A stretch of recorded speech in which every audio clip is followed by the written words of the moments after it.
सभी लोगों को मेरा नमस्कार। कैसे हैं आप? अच्छे हैं? मैं रमेश बिरादर, सहायक प्राध्यापक, सरकारी प्रथम दर्ज कॉलेज चिड़गुप्पा, गुलबर्गा विश्वविद्यालय से संलग्न। आज का हमारा यहाँ सत्र BA 4th sem optional Hindi 11वां सत्र। तो इस सत्र में हम जाने से पहले देखेंगे कि पिछले सत्र में 10वां सत्र में हमने देखा कि हिंदी राष्ट्रभाषा की अवधारणा, यानी हिंदी की राष्ट्रभाषा की अवधारणा, यानी राष्ट्रभाषा किस तरह से होती है और भारत देश में जो राष्ट्रभाषा है वहाँ कौन सी भाषा को राष्ट्रभाषा किया जा सकता है, उसमें क्या क्या खूबियाँ, क्या क्या उसके गुण होनी चाहिए।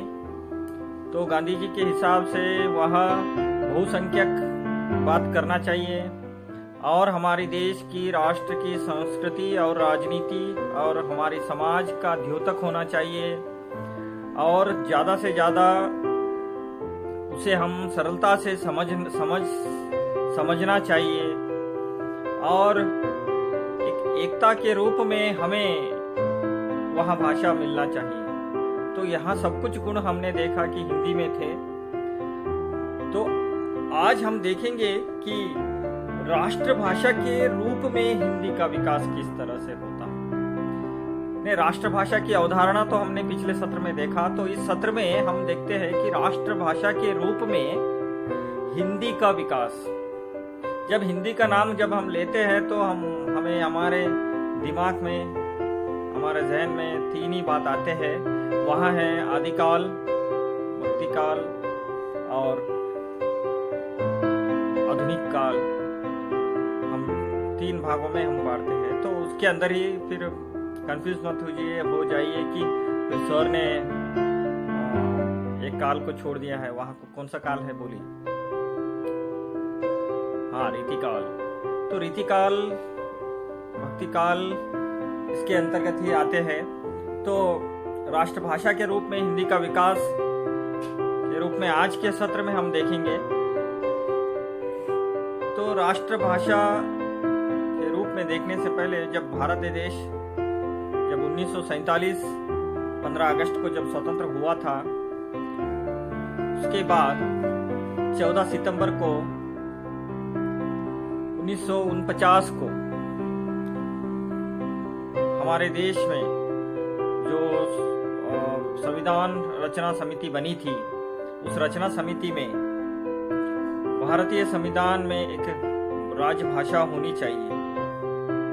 तो इसके लिए भारत के संविधान ने 1939 14 सितंबर को हिंदी को राजभाषा के रूप में स्थान दिया गया और सरकार का यहाँ दायित्व निश्चित किया गया कि वह हिंदी की प्रचार और प्रसार का कार्य करेगी। आम आदमी की बोलचाल, अस्मिता, साहित्य की भाषा के रूप में हिंदी भारत की प्रमुख भाषा होगी और रही भी है। तो राष्ट्रभाषा के रूप में हिंदी का विकास किया जाएगा। यहाँ भारत के संविधान में 14 सितंबर 1949 को राजभाषा, संविधान में राजभाषा का दर्जा दिया गया। इसी के मद्देनजर रखते हुए, इसी को हम याद रखते हुए 14 सितंबर को हम हिंदी दिवस मनाते हैं। और राजभाषा का स्थान तो दिया गया, राष्ट्रभाषा का स्थान इसी अधिनियम के तहत वहाँ पर निर्णय लिया गया, मगर आज तक राष्ट्रभाषा का स्थान संविधानात्मक हमें अभी तक नहीं मिला है हिंदी को। तो इसका विकास किस तरह से होता है, यानी यहाँ तक आने के लिए हिंदी का जो विकास था वो किस तरह से होता है। मैंने अभी कहा था आपको, विकास के बारे में हम जब सोचते हैं तो आदिकाल, मध्यकाल और आधुनिक काल में हम देखते हैं। तो आदिकाल हिंदी भाषा का, तब आदिकाल जो हिंदी साहित्य का 10वीं शताब्दी से 13वीं शताब्दी तक मध्यकाल 13वीं से 18वीं शताब्दी तक, इसी के अंदर जो उसे ही इसके अंदर हम भक्ति काल को देखते हैं और रीति काल को देखते हैं, और 18वीं शताब्दी से आज तक। तो हिंदी के प्रारंभिक समय में जब ईरानी लोग या लगभग में भारत देश पर क्या होते गया, मुगलों का हमारे देश पर आक्रमण होते गया, और हम देखते हैं कि वहाँ राज्य पर, हमारे देश पर वो लगभग प्रारंभ किया था आक्रमण करना। तो उस समय में जो लोग आते हैं तो उसके अंदर हम देखते हैं कि 1000 के साल 10वीं शताब्दी में जैन नाथ और बौद्ध यानी सिद्ध साहित्य को हम देखते हैं। तो उसके अंतर्गत हम देखते हैं तो पहले हमारे जो कवि है सरहापद, उन्होंने उनकी इसमें हम हिंदी को, उनकी रचनाओं में हम हिंदी को देख सकते हैं। तो उनका ही एक दोहा है, जहाँ मन पन न संचरई रवि शशि नहा पवेश, तटवट चित विसाम करो सरहे कहिहु उवेश। यानी इनके ही द्वारा यहाँ बात, जनमन पन न संचरई रवि शशि नहा पवेश, यानी जन के अंदर, सभी लोगों के अंदर, सभी देशवासियों के अंदर जो प्रवेश करता है वह भाषा ही चित्त को धरता है, वही भाषा ही मैं कहने जा रहा हूँ। यानी इसके अंदर वे कहते हैं कि मैं हिंदी के बारे में बोल रहा हूँ। तो लगभग 200 साल तक यही हिंदी की ही अंतराल में हिंदी साहित्य की धारा हम देख सकते हैं। और उसके बाद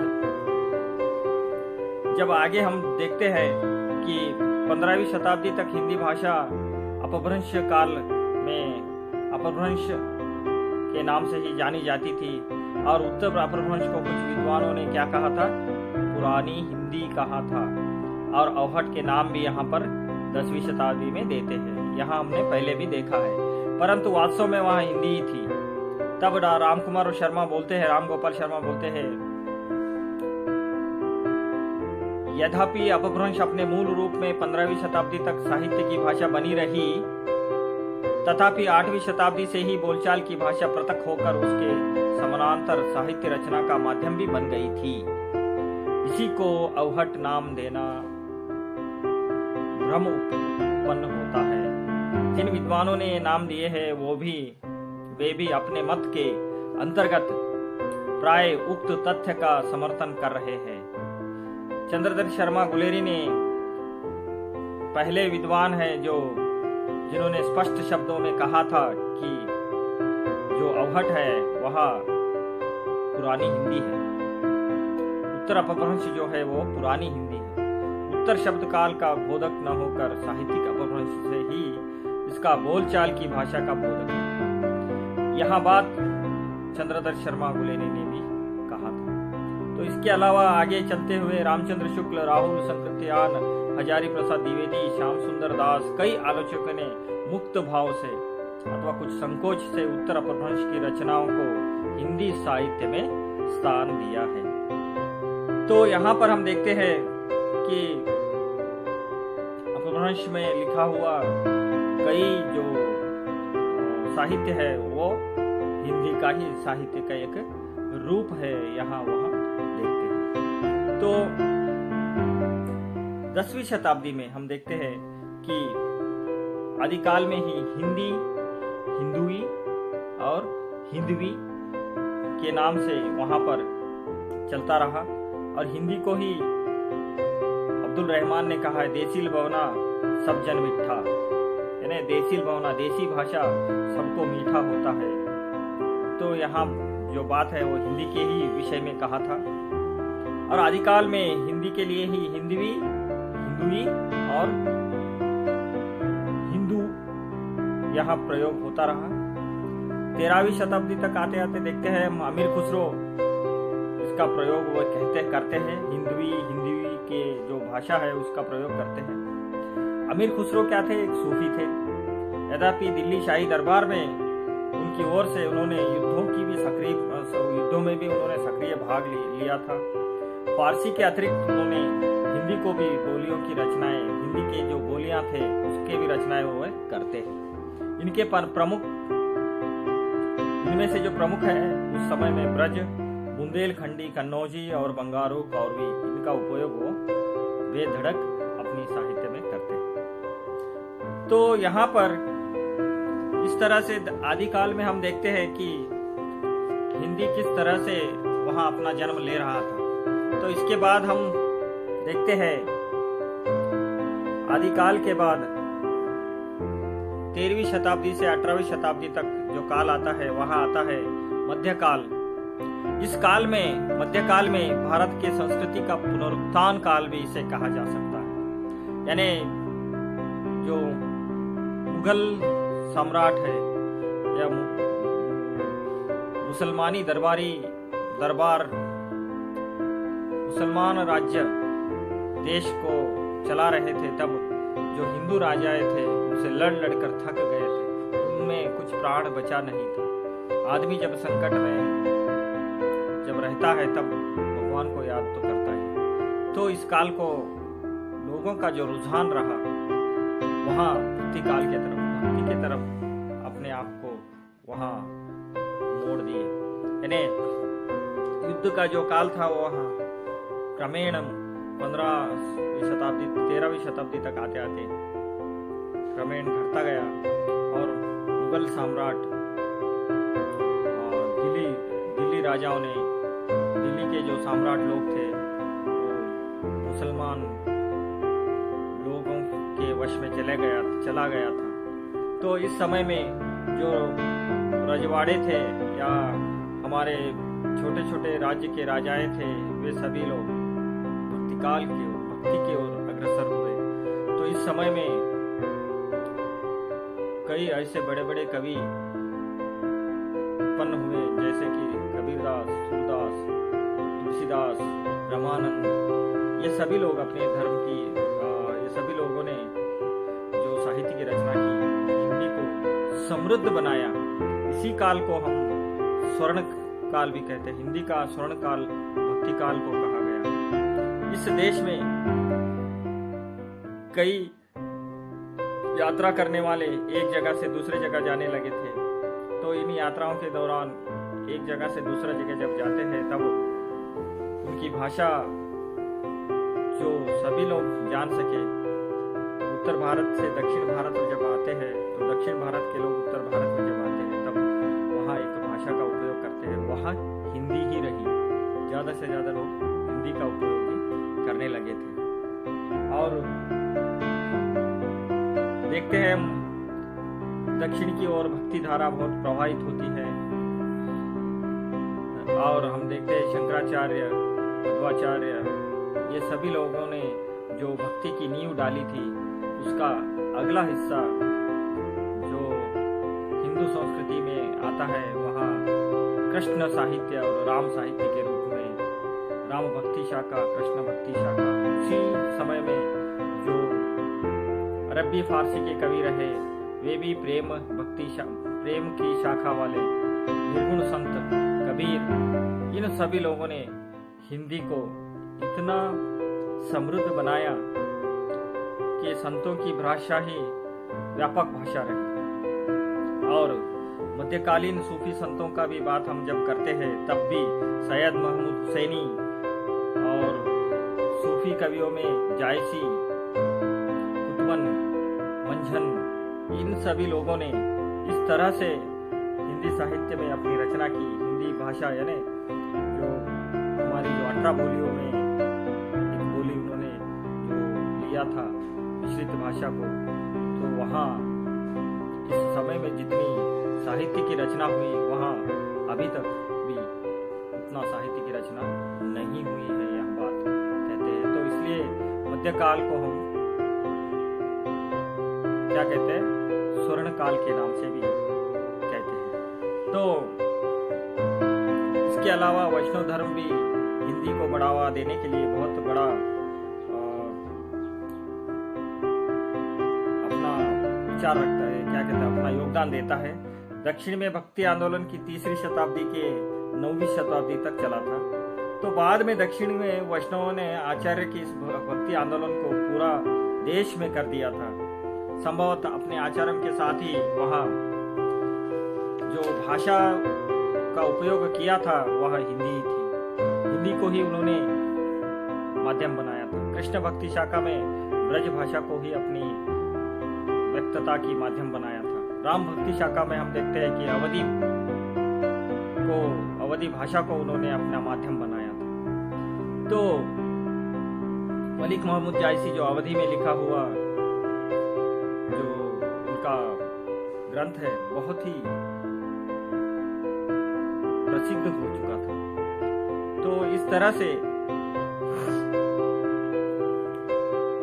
हिंदी मध्यकाल में पली बड़ी और आगे बढ़ती गई। तो इस प्रकार निर्गुण संतों ने, कवियों ने, वैष्णवों ने हिंदी की राष्ट्रव्यापी बनाने में पूरा योगदान दिया। भारत के बाहर काबुल आदि में भी अपने विचारों की जो अभिव्यक्ति थी उसके लिए भी संतों ने हिंदी को अपनाया। और इस काल में रचित विपुल भक्ति काव्य ने हिंदी तेर क्षेत्र के लोगों को या कवियों को भी हिंदी में रचना करने के लिए वहां उत्साहित किया। साहित्य एवं संगीत की दृष्टि से भी हिंदी समृद्ध भाषा रही है और इस कारण हिंदी तेर प्रदेशों में भी अनेक कवियों ने हिंदी में ही रचना प्रस्तुत की है। और मुगल शासन काल में व्यापार के लिए भी उत्तर भारत ही व्यापार केंद्र था। तो वहाँ की भाषा जो थी वहाँ भी हिंदी तर क्षेत्र के लोग वहाँ जब आते थे तब वहाँ हिंदी में ही बात करते थे। तो इस तरह से हम देखते हैं कि उस समय में यानी मध्यकाल में सामाजिक, आर्थिक और सांस्कृतिक राजनीतिक कारणों से मध्यकाल में हिंदी को पूरे देश की भाषा का स्वरूप प्राप्त होता है।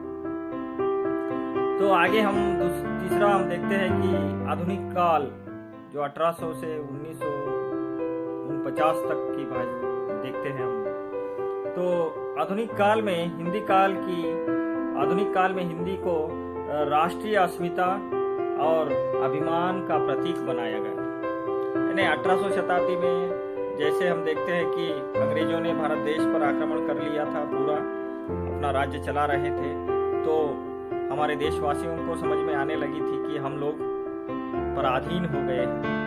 तब कुछ बुद्धिजीवी लोग अंग्रेजों के खिलाफ अपनी बात रखना चाहते थे और अपने देशवासियों को वहाँ होशियार करना चाहते थे। तो इसके लिए उन्होंने जो भाषा का उपयोग किया वहाँ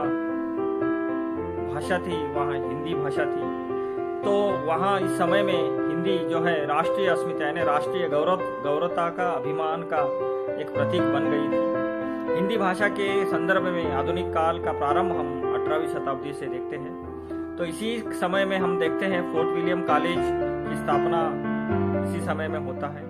इस कॉलेज के अन्य विषयों के साथ अरबी, फारसी, संस्कृत, हिंदुस्तानी, बंगला, ग्रीक आदि भाषाओं का पढ़ाने का व्यवस्था भी वहां पर किया गया था। हिंदुस्तानी विभाग के जो हिंदुस्तानी विभाग के कौन है वे गिलक्राइस्ट ने हिंदुस्तानी का गंभीर अध्ययन किया। हिंदुस्तानी यानी अरबी, फारसी, हिंदी मिश्रित भाषा को हिंदुस्तानी कहते हैं।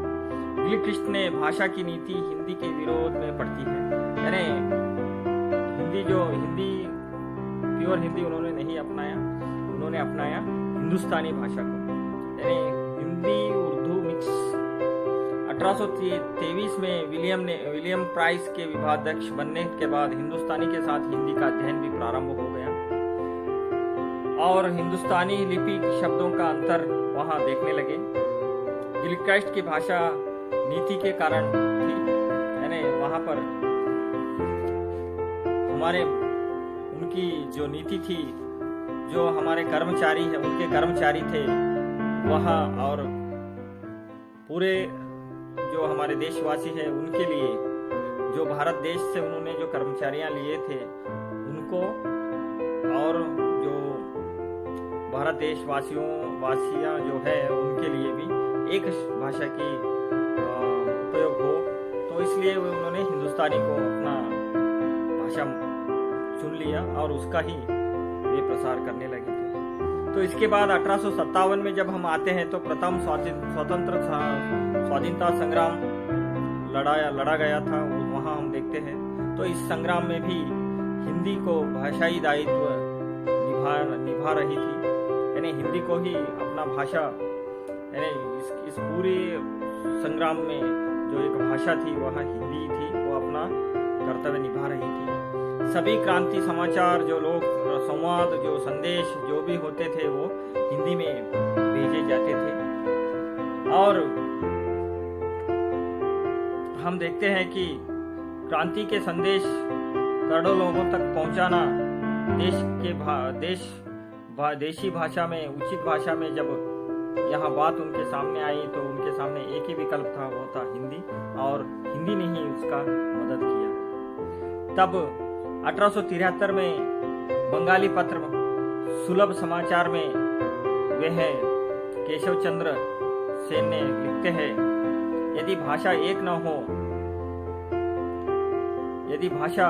न होने पर भारतवर्ष में एकता न हो तो उसका उपाय क्या? समस्त भारतवर्ष में एक भाषा का प्रयोग करना इसका उपाय है। बंगाल के अपने बंगाली पत्र में वहां लिखते हैं, कौन? केशव चंद्र सेन लिखते हैं। तो वहां कहते हैं समस्त भारतवर्ष में एक भाषा का प्रयोग करना इसका उपाय है। इस समय भारत में जितनी भी भाषाएं प्रचलित है उनमें हिंदी भाषा प्राय सर्वप्रचलित है। इस हिंदी भाषा को यदि हम भारतवर्ष की एकमात्र भाषा बनाने जाए तो अनायास ही एकता शीघ्र संपन्न हो सकती है।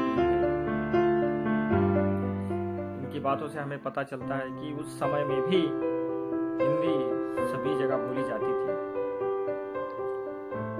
जो प्रसिद्ध बांग्ला साहित्यकार वंदे मातरम के रचयिता बंकिम चंद्र चटर्जी ने भी हिंदी की सहायता की और पूरे भारत में एक सूत्रता से बंधने के लिए उन्होंने भी कल्पना की थी। तो इस तरह से भारत देश में हिंदी स्वतंत्रता पूर्व से स्वतंत्रता तक, और इसके अलावा आर्य समाज, जो सनातनी जो संस्थाएं थी, आर्य समाज और हमारे मदन मोहन मालवीय जो सनातन धर्म के विश्लेषक, उन्होंने भी हिंदी को प्रोत्साहन दिया। उसके बाद हमारे जो उस समय के बहुत ही जो नायाब आदमी थे, वहाँ अगले सत्र में आपको उसके बारे में बोलूँगा। तो बाल विवाह का उन्होंने निर्मूलन भी किया था। कह सकते हैं उनका नाम कोई बोल सकते हैं?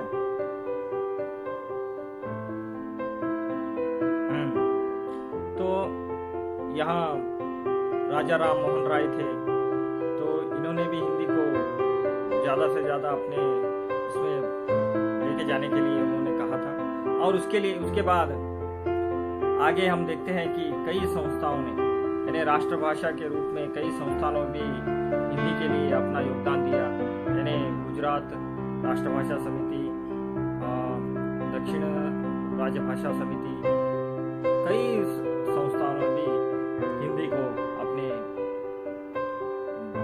राष्ट्रभाषा के दर्जा देने के लिए या उसे बढ़ावा देने के लिए बहुत सारे उन्होंने काम किया था। तो उस समय में हम देखते हैं कि उनका वहाँ एक स्वार्थ था या कुछ और पता नहीं, मगर हिंदी तो एक राष्ट्रभाषा की दर्जा वहाँ पाया। अभी हम देखते हैं कि बॉलीवुड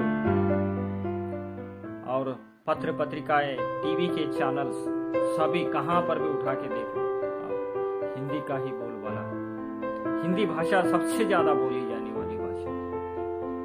तो स्वतंत्रोत्तर काल में हम जब देखते हैं तो इसकी गति और तीव्र हो जाती है और आवागमन पर्यावरण, पर्यटन सब ज्यादा होने से एक भाषा की जरूरत और ज्यादा पड़ जाती है और संपर्क भाषा के रूप में हिंदी काम करने लगती है। राष्ट्रभाषा हिंदी जो है, राष्ट्रभाषा की प्रगति सर्वाधिक योगदान जो हिंदी का जो योगदान मिला, वहाँ फिल्मों से, रेडियो से, दूरदर्शन से, वहाँ सब कुछ हम देखते हैं। तो इस तरह से हिंदी पढ़ना अभी हर एक भारतीय के लिए अनिवार्य भी हो गया है और आर्य समाज में भी वहाँ उस समय में भी वे लोग हिंदी पढ़ना अनिवार्य बताते थे। और कई संस्थाएं हिंदी को अपने भाषा के तौर में, यानी अपने ऑफिशियल लैंग्वेज के रूप में वहाँ अपनाया है। उसमें सबसे ज्यादा बोले तो आर्य समाज को हम देखते हैं। तो इस तरह स्वतंत्रोत्तर काल के बाद भी भारत देश में किस तरह से हिंदी की जो विकास क्रम है, राष्ट्रभाषा हिंदी की विकास क्रम है, वहाँ हम देखते हैं। तो उसको हम संक्षेप में देखें तो राष्ट्रभाषा हिंदी सिर्फ हिंदुओं की भाषा नहीं है।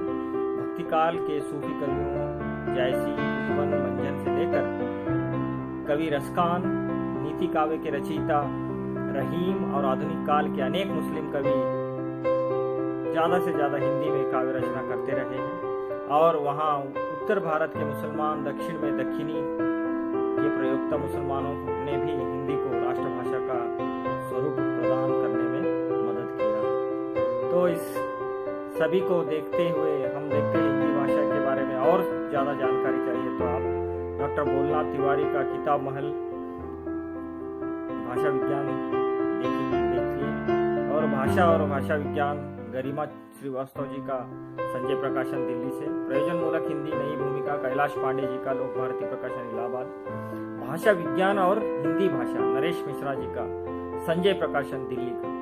तो इस तरह से आज का हमारा सत्र हिंदी या राष्ट्रभाषा के रूप में हिंदी, राष्ट्रभाषा के रूप में हिंदी की राष्ट्रभाषा की अवधारणा और राष्ट्रभाषा के रूप में हिंदी का स्थान और राष्ट्रभाषा के रूप में हिंदी का विकास, हम इन सभी सत्रों को हमने इन 2 सत्रों में देखा, पिछला सत्र और ये सत्र। तो आगे हम देखेंगे कि राष्ट्रभाषा के रूप में हिंदी का विकास के बाद संविधान में राष्ट्रभाषा को किस तरह से स्थान दिया गया है, और राजभाषा, उसका नाम हम टॉपिक रखेंगे राजभाषा अधिनियम के बारे में हम अगले सत्र में पढ़ेंगे। तो इसी के साथ आप सभी लोगों को मैं आपसे विदा लेता हूं और आप सभी लोगों से मैं विनती करता हूं, घर में रहिए, स्वस्थ रहिए और अपना स्वास्थ्य का आप देखभाल कीजिए। यहाँ कहते हुए मैं आज का यहाँ सत्र समाप्त करता हूँ। जय हिंद, जय कर्नाटक।